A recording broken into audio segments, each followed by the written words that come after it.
علیکم ورحمۃ اللہ وبرکاتہ۔ الحمد للہ رب العالمین والصلاة والسلام علی سید الانبیاء والمرسلین وعلی آلہ وصحبہ اجمعین، اما بعد۔ محترم حضرات، پچھلے درس میں یہ بات آپ کے سامنے آئی تھی کہ سلف کا یہ طریقہ نہیں ہے کہ مجمل آیات کو لے لیا جائے اور اس کی تفصیل اور اس کی ڈیٹیل اور اس کا بیان چھوڑ دیا جائے۔ میں نے کئی مثالوں سے وضاحت کی تھی کہ یہ اہل باطل کا طریقہ ہے، یہ غلط سوچ اور غلط نظریوں اور غلط رائے کے لوگوں کا طریقہ ہے کہ وہ قرآن کریم کی کوئی ایک آیت لے لیتے ہیں اور اپنا سارا زور اسی پر لگاتے ہیں، جبکہ اس آیت میں بات وضاحت کے ساتھ پوری نہیں ہوتی، اس کی وضاحت جب تک دوسری آیات کو سامنے رکھ کر کے نہ کی جائے تو نہیں ہوتی۔ تو اصول یاد رکھیں، اصول یہ ہے کہ القرآن یفسر بعضہ بعضا، قرآن کی ایک آیت کی تفسیر دوسری آیت سے ہوتی ہے، اور قرآن کی کسی آیت کی تفسیر احادیث سے ہوتی ہے۔ تو جب ہم قرآن کریم کی کسی آیت کو سمجھنے کی کوشش ہم کریں تو صرف اسی آیت کو لے کر کے بیٹھ جانا یہ ٹھیک نہیں ہے، یہ کام کوئی بھی کرے تو غلط ہے۔ یہ سلف کا منہج نہیں ہے، یہ صحابہ کا طریقہ نہیں ہے۔ صحابہ کا طریقہ کیا ہے، سلف کا طریقہ کیا ہے کہ قرآن کریم کی آیات، خاص طور سے وہ آیات جو مجمل ہیں، یعنی جس میں ڈیٹیل سے بات نہیں بتائی گئی ہے، تو اس کی ڈیٹیل اگر دوسری آیات میں بیان کی گئی ہے تو ان آیات کو سامنے رکھا جائے۔ تو آئیے آگے بڑھتے ہیں۔ آج کا جو ہمارے درس کا ٹاپک ہے بڑا ہی اہم اور بڑا ہی یعنی سمجھنے والا ٹاپک ہے، بہت ہی اہم ٹاپک ہے، اس کو سمجھیے۔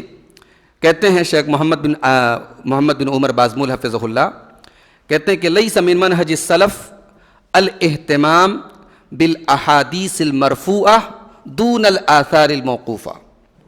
کہتے ہیں کہ سلف کا یہ منہج نہیں ہے کہ اللہ کے رسول صلی اللہ علیہ وسلم کی مرفوع احادیث کو لے لیا جائے اور موقوف آثار کو چھوڑ دیا جائے۔ مرفوع اور موقوف کیا ہوتا ہے پہلے اس کو سمجھ لیجئے۔ مرفوع کہتے ہیں اس حدیث کو جو اللہ کے رسول صلی اللہ علیہ وسلم سے روایت ہو، جیسے صحابی کہتے ہیں، حضرت ابو ہریرہ کہتے ہیں کہ اللہ کے رسول صلی اللہ علیہ وسلم نے فرمایا، ایسی حدیث کو مرفوع حدیث کہا جاتا ہے۔ موقوف کہتے ہیں اس بات کو جو رسول اکرم صلی اللہ علیہ وسلم سے ثابت نہیں ہے بلکہ صحابی سے ثابت ہے۔ حضرت ابو ہریرہ نے یہ بات کہی، حضرت عبداللہ ابن عمر نے یہ بات کہی، حضرت انس نے یہ بات کہی۔ تو صحابہ سے جو چیزیں ثابت ہوتی ہیں ان کو موقوف کہا جاتا ہے، اور ان کو عام زبان میں، آسان زبان میں آثار صحابہ بھی کہا جاتا ہے، صحابہ کے آثار۔ تو کہہ رہے ہیں کہ یہ سلف کا منہج نہیں ہے کہ مرفوع احادیث کو تو لیا جائے، ان کو قبول کیا جائے، لیکن اگر صحابہ کی بات آ جائے، صحابہ کا قول آ جائے، صحابہ کا عمل آ جائے تو چھوڑ دیا جائے، یہ کہہ کر کے کہ بھئی ہمارے لیے اللہ اور اس کے رسول کافی ہیں۔ یہ بات ہو سکتا ہے کہ دیکھنے میں خوبصورت لگ رہی ہو، ایک آدمی کہہ رہا ہے کہ ہمارے لیے اللہ اور اس کے رسول کی بات کافی ہے، لیکن یہ بات کہہ کر کے صحابہ سے جتنی چیزیں منقول ہیں، صحابہ سے جو بھی روایت ہے، صحابہ کے جو اقوال ہیں یا عمل ہیں، اس کو چھوڑ دیا جائے، یہ سلف کا منہج نہیں ہے۔ اس کو آج ہم تھوڑا سا سمجھنے کی کوشش کریں گے۔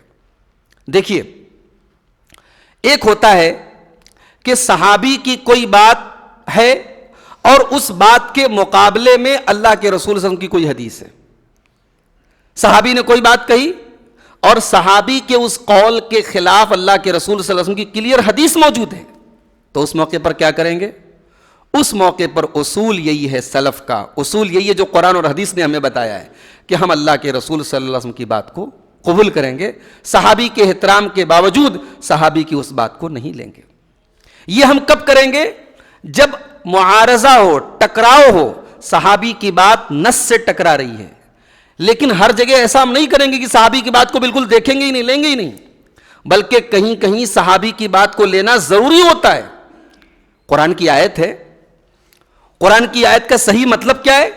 جب تک ہم یہ نہیں دیکھیں گے عبداللہ ابن عباس نے کیا کہا، عبداللہ ابن عمر نے کیا کہا، عبداللہ ابن مسعود نے کیا کہا، حضرت ابو ہریرہ نے کیا کہا، یہ سارے صحابہ نے کیا کہا، انہوں نے اس قرآن کو کیسے سمجھا، اس آیت کو کیسے سمجھا، جب تک ہم یہ نہیں دیکھیں گے، کبھی کبھی ایسا ہوتا قرآن کی وہ آیت کلیئر نہیں ہوتی، اور کبھی کبھی ایسا بھی ہوتا ہے کہ دو حدیثیں ہیں اور دونوں حدیثیں آپس میں ٹکرا رہی ہیں، ایک حدیث کچھ کہہ رہی ہے، دوسری حدیث کچھ کہہ رہی ہے. اب ہمارے سامنے کنفیوژن ہے کہ ہم ان دونوں حدیثوں میں، اور دونوں صحیح حدیثیں ہیں، کس کو قبول کریں ہم؟ تو اس موقع پر ہم دیکھتے ہیں کہ صحابہ کے اقوال کس کی تائید میں ملتے ہیں، صحابہ کا عمل کس کے سپورٹ میں ہے.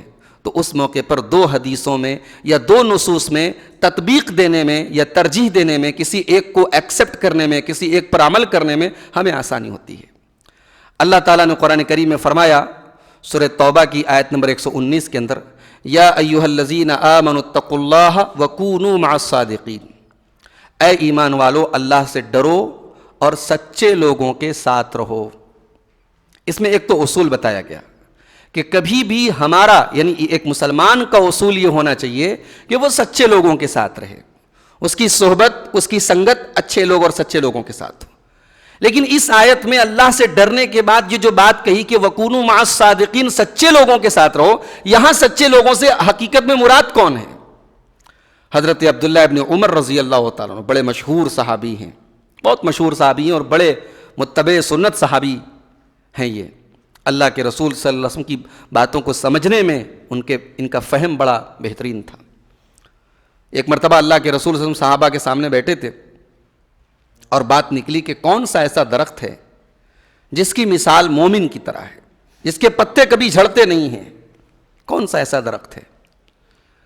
حضرت عبداللہ ابن عمر کہتے ہیں کہ میں اس مجلس میں موجود تھا اور مجھے معلوم تھا کہ وہ درخت جو ہے وہ کھجور کا درخت ہے، لیکن چونکہ میرے والد حضرت عمر فاروق رضی اللہ تعالیٰ عنہ بیٹھے تھے اور حضرت ابو بکر وغیرہ بھی بیٹھے، بڑے بڑے صحابہ بیٹھے تھے، میں بچہ تھا ان کے سامنے، تو یہ ادب کا تقاضا نہیں تھا، ادب کے خلاف مجھے محسوس ہوا کہ میں ان کے سامنے اپنی بات پیش کروں. اصول کیا ہے کہ جب بڑے لوگ بیٹھے ہوں تو پہلے بڑے لوگوں کو بولنے کا موقع دیا جائے، وہ نہ بول پائیں یا وہ بات تک نہ پہنچ پائیں تب ہم بات کریں. تو حضرت عبداللہ ابن عمر رضی اللہ تعالیٰ عنہ نے بڑوں کے ادب اور احترام کی وجہ سے وہاں بات نہیں کی، نہیں بولے، جبکہ ان کو معلوم تھا اس سوال کا جواب. بعد میں جب انہوں نے حضرت عمر سے کہا، اپنے والد سے کہا کہ مجھے معلوم تھا ابا جان کہ اس کا جواب، صحیح جواب کھجور ہے، اللہ کے رسول نے وضاحت بھی کر دی کہ کھجور ہے، تو حضرت عمر رضی اللہ تعالیٰ عنہ نے کہا کہ اگر تم بتا دیتے تو مجھے زیادہ خوشی ہوتی. ہر باپ یہ چاہتا ہے کہ بھئی اس کا بیٹا جو ہے صحیح بات تک سمجھے، صحیح جواب دے اور لوگوں کے سامنے اس کے علم کا چرچا ہو، اس کی فہم کا چرچا ہو، باپ کے لیے خوشی کی بات ہوتی. تو یہ حضرت عبداللہ ابن عمر ہیں جو اللہ کے رسول صلی اللہ علیہ وسلم کی باتوں کو سمجھنے میں اپنا ان کا ایک الگ مقام ہے. عبداللہ ابن عمر کیا کہتے ہیں اس آیت کی تفسیر میں؟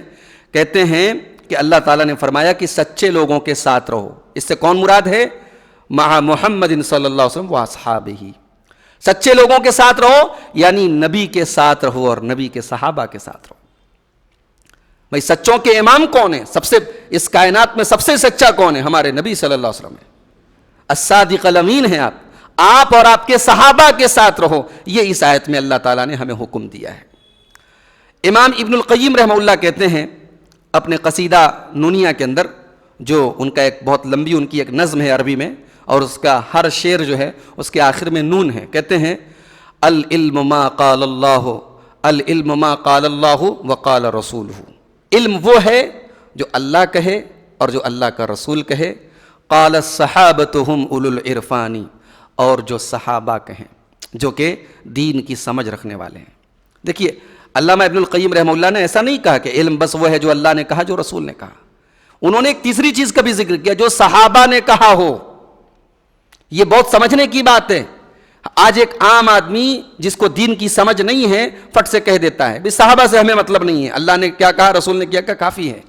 یہ بہت بڑی جہالت ہے، بہت بڑی جہالت ہے، اور بہت بڑی جہالت کا راستہ کھولنے والی یہ چیز ہے کہ ہم صحابہ کو نظر انداز کر دیں. العلم ما قال اللہ وقال رسولہ قال الصحابۃ هم اولو العرفان. علامہ ابن قیم کہتے ہیں علم وہ ہے جو اللہ نے کہا اور جو رسول نے کہا اور جو صحابہ نے کہا. اس کے بعد کہتے ہیں مل علم نسبک للخلاف صفاحۃ، مل علم نسبک للخلاف صفاحۃ بین النصوص ورائے فلانی. کہتے ہیں کہ علم یہ نہیں ہے کہ فلاں صاحب نے کوئی بات کہی قرآن کے خلاف ہے، حدیث کے خلاف ہے، اب آپ بیٹھ کر کے ان کی بات میں اور قرآن اور حدیث کی بات میں جو ٹکراؤ ہوا ہے اس کو ختم کرنے کی کوشش کر رہے ہیں. بھئی ٹکراؤ ہے تو ختم، ان کی بات کو ختم کرنا ہے نا. نہیں بات سمجھ میں آئی؟ بھئی فلاں صاحب نے، فلاں امام نے، فلاں بزرگ نے کوئی بات کہی، اب وہ بات قرآن کے خلاف ہے، حدیث کے خلاف ہے، تو ہم کیا کر رہے ہیں؟ ہم اس اختلاف کو دور کرنے کی کوشش کر رہے ہیں، یعنی ان کی بات کی تعویل کر رہے ہیں کہ بھئی حضرت کے کہنے کا یہ مطلب تھا، امام صاحب کے کہنے کا یہ مقصد تھا۔ یہ سب کہنے کے بجائے ہم سیدھے سیدھے یہ بول دیں نا کہ بھئی جب نص موجود ہے، جب قرآن موجود ہے، جب اللہ کے رسول کی حدیث موجود ہے، تو فلاں صاحب کی بات پھر ماننے کی ضرورت کیا ہے؟ تو علامہ ابن قیم کہتے ہیں یہ علم نہیں ہے کہ فلاں فلاں کو بچانے کے لیے ہم قرآن حدیث کی گردن مروڑنے کی کوشش کریں، یہ علم نہیں ہے۔ علم کیا ہے؟ علم جو اللہ نے کہا، جو رسول نے کہا، جو صحابہ نے کہا۔ تو صحابہ کے قول اور صحابہ کے عمل کی بھی بڑی اہمیت ہے میرے پیارے ساتھیوں دین کو سمجھنے کے لیے۔ یہ سلف کا منہج نہیں ہے، بالکل نہیں ہے۔ صحیح بخاری آپ اٹھائیں، کیا امام بخاری نے صرف اللہ کے رسول کے اقوال ذکر کیے صحیح بخاری میں؟ جی نہیں، بہت ساری جگہوں پر امام بخاری نے صحابہ کے اقوال ذکر کیے ہیں، چاہے وہ نماز کا چیپٹر ہو، چاہے وہ زکوٰۃ کا چیپٹر ہو، چاہے وہ علم کا چیپٹر ہو، کوئی بھی آپ صحیح بخاری اٹھا کے دیکھ لیجئے۔ بہت سارے مقامات پر امام بخاری رحمۃ اللہ علیہ نے اللہ کے رسول کی حدیثوں کے ساتھ ساتھ صحابہ کے آثار کو بھی نقل کیا ہے، صحابہ کے عمل کو نقل کیا ہے، صحابہ کے قول کو نقل کیا۔ کیوں؟ اگر ان کی کوئی اہمیت نہیں تھی، ان کی کوئی ضرورت نہیں تھی، ان کو دیکھنے کی تاکنے کی ضرورت نہیں، تو کیوں محدثین نے اپنی کتابوں میں ان کو ذکر کیا ہے؟ صرف صحیح بخاری کی بات میں نہیں کر رہا ہوں، صحیح مسلم میں، سنن ترمذی میں، ابن ماجہ میں، موطا امام مالک میں، مسند احمد میں، سنن الدارمی میں، حدیث کی تقریباً تمام معتبر کتابوں میں اللہ کے رسول صلی اللہ علیہ وسلم کی مرفوع احادیث کے ساتھ ساتھ موقوف آثار بھی بیان کیے گئے۔ اور ایک بات اور بتاؤں آپ کو، کبھی کبھی صحابی کوئی ایسی بات بولتے ہیں جس میں عقل اور رائے کا دخل نہیں ہوتا۔ میں ایک مثال دیتا ہوں، صحیح بخاری کی ایک بہت لمبی حدیث ہے، اللہ کے رسول صلی اللہ علیہ وسلم فرماتے ہیں کہ قیامت کے دن جہنم کے اوپر ایک پل رکھا جائے گا، ایک برج، اس کا نام کوئی بتا سکتا ہے؟ پل صراط۔ ہمارے یہاں بقرعید کے موقع پر پہلے بہت سارے لوگ ایک حدیث پڑھتے تھے، بیان کرتے تھے کہ قربانی کے جانور کو موٹا تازہ کرو، پل صراط پر سواری کا کام کریں گے۔ موضوع روایت ہے وہ، یاد رکھیں آپ، پل صراط پر کوئی قربانی کا جانور وغیرہ جو ہے وہ سواری کا کام نہیں کریں گے۔ پل صراط ایک پل ہے اور انتہائی خطرناک پل ہے۔ صحیح بخاری کے الفاظ ہیں، اللہ کے رسول صلی اللہ علیہ وسلم فرماتے ہیں کہ اس پل کے اوپر جو ہے ہک ہوں گے، خطرناک قسم کے ہک اور کانٹے ہوں گے، چلنا دشوار ہوگا، نیچے جہنم ہے اور سب کو اس پل کے اوپر سے کراس ہونا ہے۔ آپ نے یہ بھی فرمایا کہ مومن جو ہوگا، بعض مومنین ایسے ہوں گے جو پلک جھپکنے بھر میں وہ پل کراس کر لیں گے، بعض مومنین ایسے ہوں گے جو ہوا کی طرح کراس کریں گے، بعض مومنین ایسے ہوں گے جو تیز رفتار گھوڑوں کی طرح کراس کریں گے، بعض مومنین ایسے ہوں گے جو سواری کی طرح کراس کریں گے۔ لمبی حدیث ہے پل صراط پر، کبھی موقع ملا ایک پورا یعنی لیکچر اس پر دیا جا سکتا ہے پل صراط کے اوپر انشاءاللہ۔ تو پل صراط کی وہ جو لمبی روایت ہے وہ حضرت ابو سعید خدری رضی اللہ تعالیٰ عنہ سے۔ حضرت ابو سعید خدری اس حدیث کو بیان کرتے ہوئے بیچ میں اللہ کے رسول کی بات کو بیان کرتے کرتے بیچ میں اپنی ایک بات کہتے ہیں کہ وہ جو پل ہوگا وہ احد من السیف، تلوار کی دھار سے بھی زیادہ دھاردار ہوگا، وَأَدَقُّ مِنَ الشَّعْرِ، اور بال سے زیادہ باریک ہوگا۔ پل صراط کے بارے میں حضرت ابو سعید خدری اپنی بات کہہ رہے ہیں کہ پل صراط جو ہوگا یہ تلوار کی دھار سے زیادہ دھاردار۔ اچھا، عقلی اعتبار سے یہ بات نہیں سمجھ میں آئے گی آپ کو، اس کو اگر عقل کی کسوٹی پر رکھیں گے، لاجک کی کسوٹی پر رکھیں گے تو شاید ہماری عقل اس کو مسترد کر دے گی، بھئی یہ کیسے ہو سکتا ہے کہ پل بھی ہو اور تلوار کی دھار سے زیادہ تیز ہو اور بال سے زیادہ باریک ہو۔ تو نہیں سمجھ میں آ رہی ہے نا بات، یہ عقل ظاہر سی بات ہے، عقل کے دائرے کے باہر کی بات ہے، یہ اس کا تعلق غیب سے ہے، ہماری عقل وہاں تک پہنچی نہیں۔ تو حضرت ابو سعید خدری جب یہ بات کہتے ہیں کہ وہ بال سے زیادہ باریک اور تلوار کی دھار سے زیادہ سخت ہوگا وہ پل، تو علماء کیا کہتے ہیں اس قول کے بارے میں جانتے ہیں؟ کہتے ہیں کہ یہ بات بھی دراصل ابو سعید خدری نے اللہ کے رسول سے ہی سنی تھی۔ یہ الگ بات ہے، انہوں نے یہاں وضاحت نہیں کی ہے، لیکن یہ بات صحابی کا قول نہیں ہو سکتا۔ کیوں؟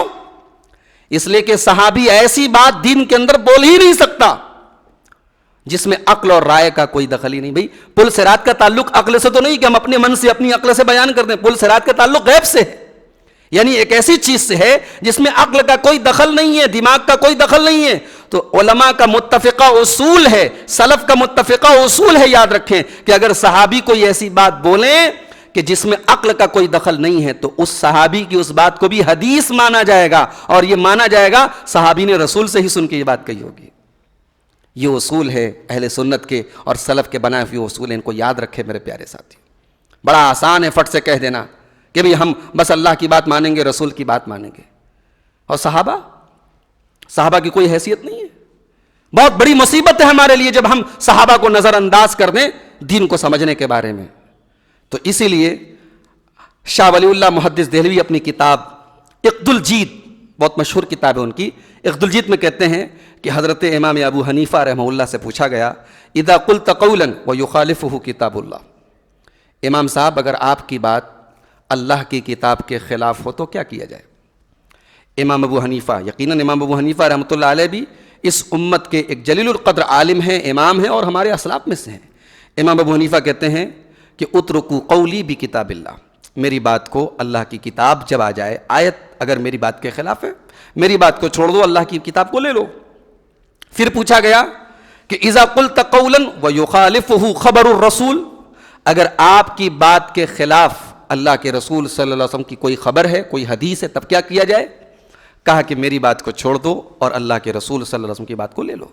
پھر پوچھا گیا کہ امام صاحب اگر آپ کی بات کے خلاف کسی صحابی کا کوئی قول ہے تب ہم کیا کریں؟ امام ابو حنیفہ رحمۃ اللہ علیہ کہتے ہیں اترکوا قولی بقول الصحابی، کسی ایک صحابی کی بات بھی اگر میری بات کے خلاف ہے صحابی کی بات کو لے لو، مجھے چھوڑ دو۔ تو ہمارے سلف صالحین جس طریقے سے قرآن و حدیث کی بات آ جانے کے بعد اپنی رائے نہیں دیتے تھے، ویسے ہی صحابی کی بات آ جانے کے بعد اپنی رائے اور اپنا نظریہ اور اپنا اسٹینڈ چھوڑ دیتے تھے، نہیں صحابی کی بات آ گئی اسی کو مانا جائے گا۔ اچھا ایک بات بتاؤ، صحابی جو بات بولیں گے کب بولیں گے؟ ایسا تو ہو نہیں سکتا کہ اللہ کے رسول صلی اللہ علیہ وسلم کی کوئی حدیث موجود ہو اور صحابی اس کے خلاف بات بولیں۔ اگر اس کے خلاف کوئی بات کسی صحابی نے کہی بھی ہے تو ہمارا اصول تو یہی ہے کہ ہم یہ سمجھیں گے کہ شاید وہ حدیث صحابی کو نہیں ملی تھی تو ہم وہاں حدیث کو لے لیں گے، صحابی کی بات کو چھوڑ دیں گے۔ لیکن عام طور سے صحابہ کی بات یا تو اللہ کے رسول کی کسی حدیث کی تشریح کرتی ہے، وضاحت کرتی ہے، یا پھر اگر دو چار حدیثیں ہیں جو آپس میں ٹکراتی ہیں تو صحابی کی بات ان حدیثوں کے بیچ میں فیصلہ کر دیتی ہے کہ کون سی بات زیادہ صحیح ہے۔ امام احمد ابن حنبل رحمۃ اللہ علیہ کہتے ہیں لا تقلد دینک من ہؤلاء، تم تقلید مت کرو دین کے اندر، ان کی تقلید مت کرو، آنکھ مت کر کے فلاں فلاں کی بات مت مانو، بلکہ ما جاء عن النبی صلی اللہ علیہ وسلم واصحابہ فخذ بہ، جو اللہ کے رسول صلی اللہ علیہ وسلم سے روایت ہو اور جو آپ کے صحابہ سے روایت ہو فخذ بہ، اس کو اپنا لو۔ یہ امام احمد ابن حنبل کہہ رہے ہیں، جو ہمارے بہت جلیل القدر امام ہے، جن کو امام اہل سنت کہا جاتا ہے، وہ اتنی بڑی بات کہہ رہے ہیں کہ تقلید حرام ہے، تقلید نہیں کرنا ہے، تقلید صحیح نہیں ہے، تقلید مت کرو دین کے اندر، اللہ کے رسول صلی اللہ علیہ وسلم کی بات کو لے لو اور آپ کے صحابہ کی بات کو لے لو۔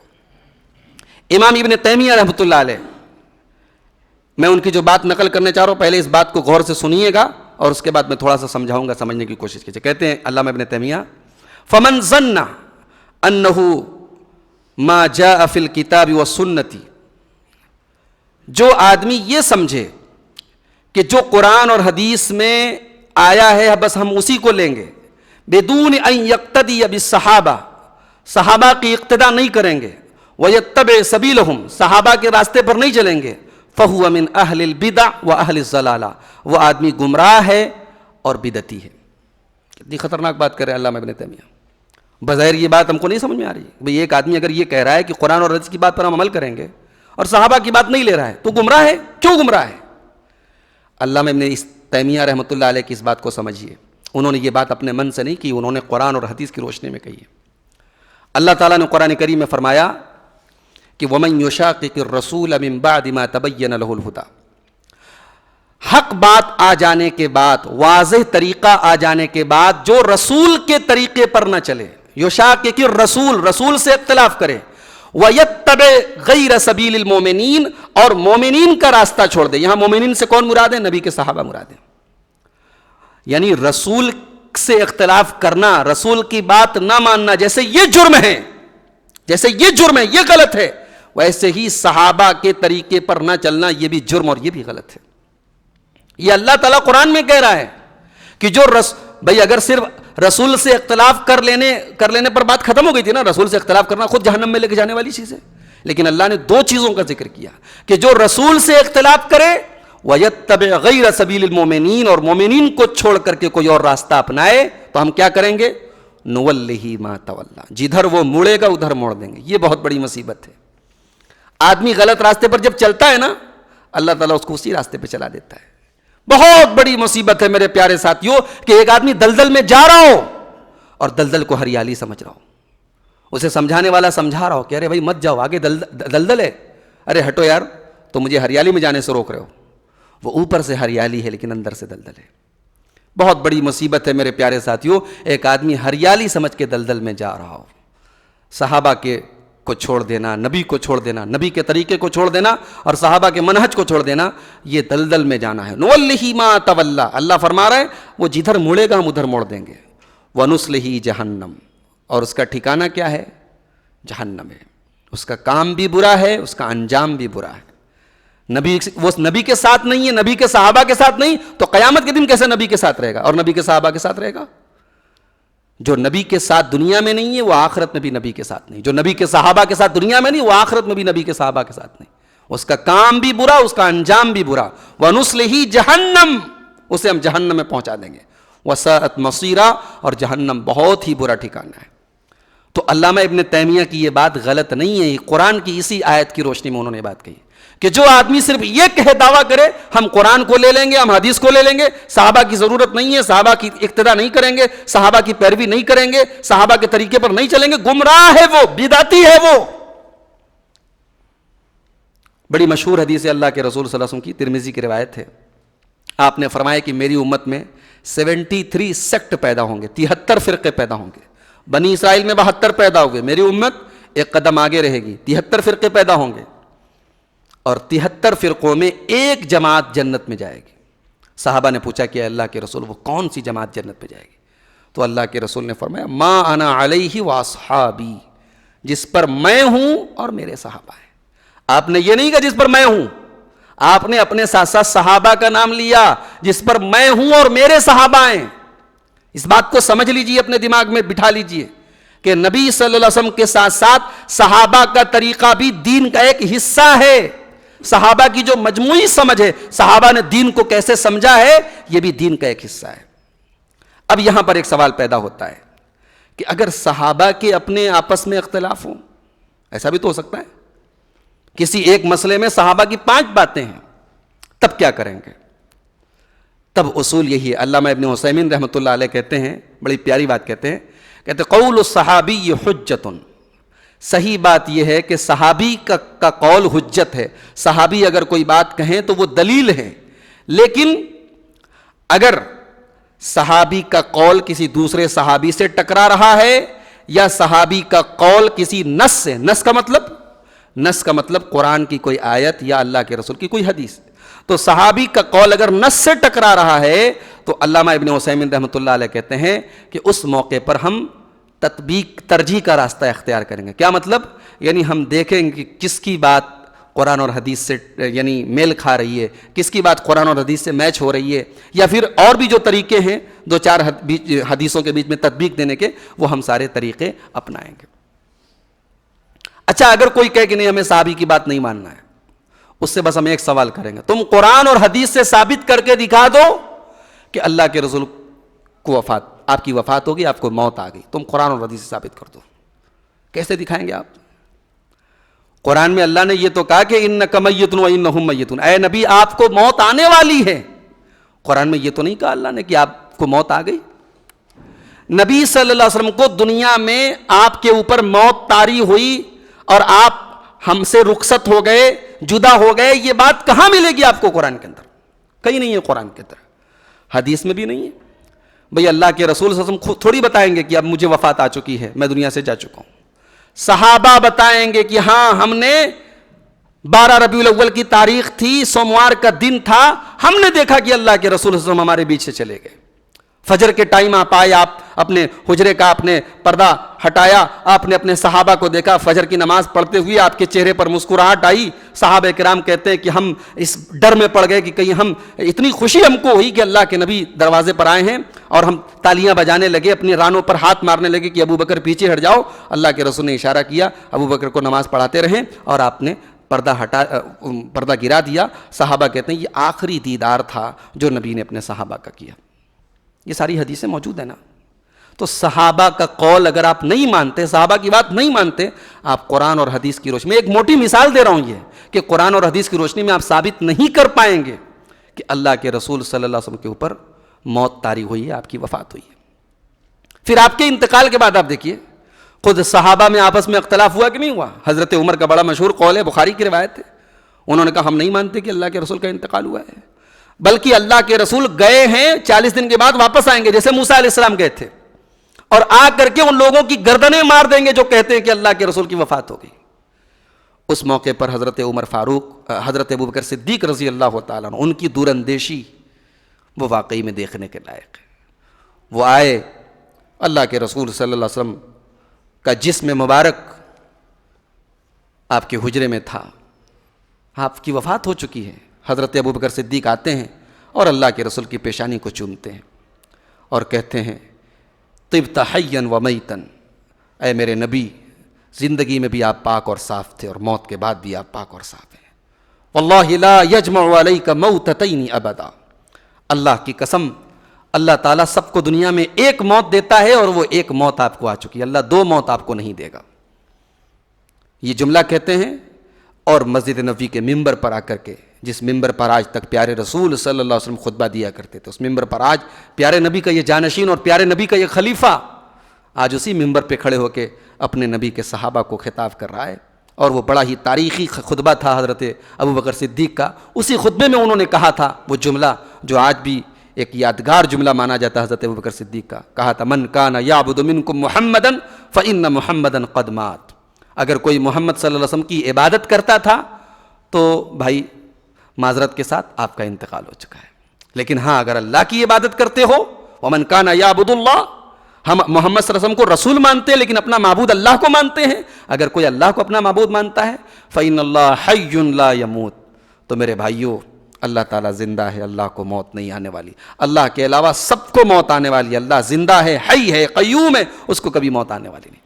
حضرت ابوبکر صدیق کا یہ خطبہ سن کر صحابہ کی آنکھوں سے آنسو آ گئے. حضرت عمر فاروق بڑے جوش میں تھے اور کھڑے تھے, بیٹھ نہیں رہتے, کہتے میرے قدم زمین پر چلے گئے, میں آٹومیٹک گر گیا, اور مجھے یقین ہو گیا کہ جو بات میں نہیں سمجھ پایا وہ حضرت ابوبکر صدیق رضی اللہ تعالیٰ عنہ سمجھ گئے.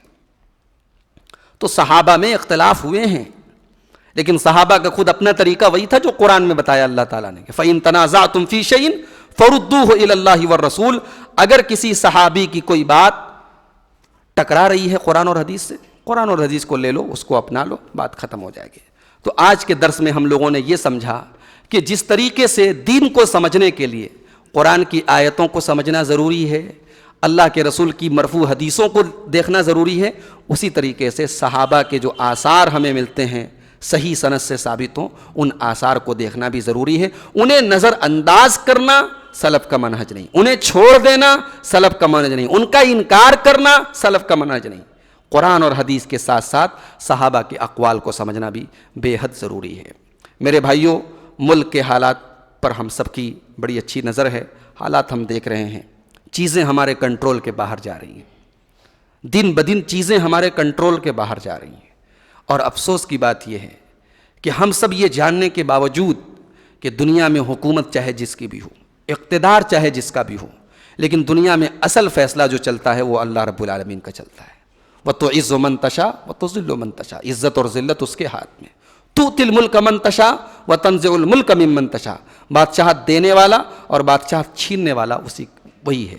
اور ہم یہ بھی جانتے ہیں دنیا والے اپنی پلاننگ کرتے ہیں, اور اللہ کہتا ہے اِنَّ کَیْدِی مَتِین, میری جو خفیہ پلاننگ ہے, میری جو خفیہ تدبیر ہے بہت مضبوط ہے. تو جس مالک کی تدبیر سب سے مضبوط ہے اور جس مالک کا فیصلہ سب پر حاوی ہے, اس مالک سے اس ٹائم ہم رجوع کرنے کے لیے تیار ہیں.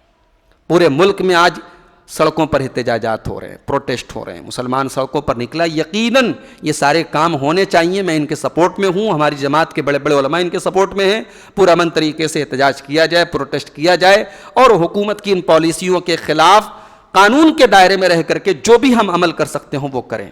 لیکن ساتھ ہی ساتھ ایک بہت ضروری چیز یہ بھی ہے کہ ہم اپنے مالک کی بارگاہ میں رجوع کریں، نمازوں کی پابندی کریں، اور خاص طور سے کہتے ہیں، عربی کے اندر ایک جملہ کہتے ہیں کہ راتوں کے تیر لوٹائے نہیں جاتا ہے۔ ہمارے وہ بھائی جو تہجد کی نماز کا اہتمام کرتے ہیں اور کرنا چاہیے، ان سے ہماری گزارش ہے، اور ہم سب کو کرنا چاہیے کہ ہم راتوں میں قیام اللیل کا اہتمام کریں، اور سارے ہندوستان کے مسلمان، پوری ملت اسلامیہ اس کا اہتمام کرے اور اللہ سے رجوع کرے، اللہ کی بارگاہ میں گڑ گڑائے، تاکہ یہ حالات جو ملک کے ہیں، اور میں ہر جگہ جہاں بھی گیا لوگ بہت تشویش کے شکار ہیں، خوف کے شکار ہیں، اندیشوں کے شکار ہیں، لوگ پریشان ہیں۔ روزی روٹی کا مسئلہ اپنی جگہ ہے، دنیا بھر کے مسائل اپنی جگہ ہیں، اب تو یہ ہے کہ بھی مستقبل میں کیا ہوگا، آگے چل کے کیا ہوگا، ایک قسم کا ڈر سب کے دلوں میں ہے۔ آئیے ہم اللہ تعالیٰ سے دعا کریں، اللہ تعالیٰ ان حالات کو سدھار دے، اللہ تعالیٰ ان حالات کی اصلاح فرمائے، اور ہم سب کو توفیق دے کہ ہم اللہ تعالیٰ کی بارگاہ میں رجوع کریں۔ ساتھ ہی ساتھ ایک اور اہم دعا یہ کرنی ہے کہ آسٹریلیا کے اندر آپ لوگوں نے پڑھا بھی ہوگا پیپر وغیرہ میں کہ وہاں جنگلوں میں اکثر آگ لگ جاتی ہے، بعض پودے ایسے ہوتے ہیں ان کے ٹکرانے سے یا جس طریقے سے بھی جنگلوں میں آگ لگ جاتی ہے، اس کو انگریزی میں بش فائر بولتے ہیں۔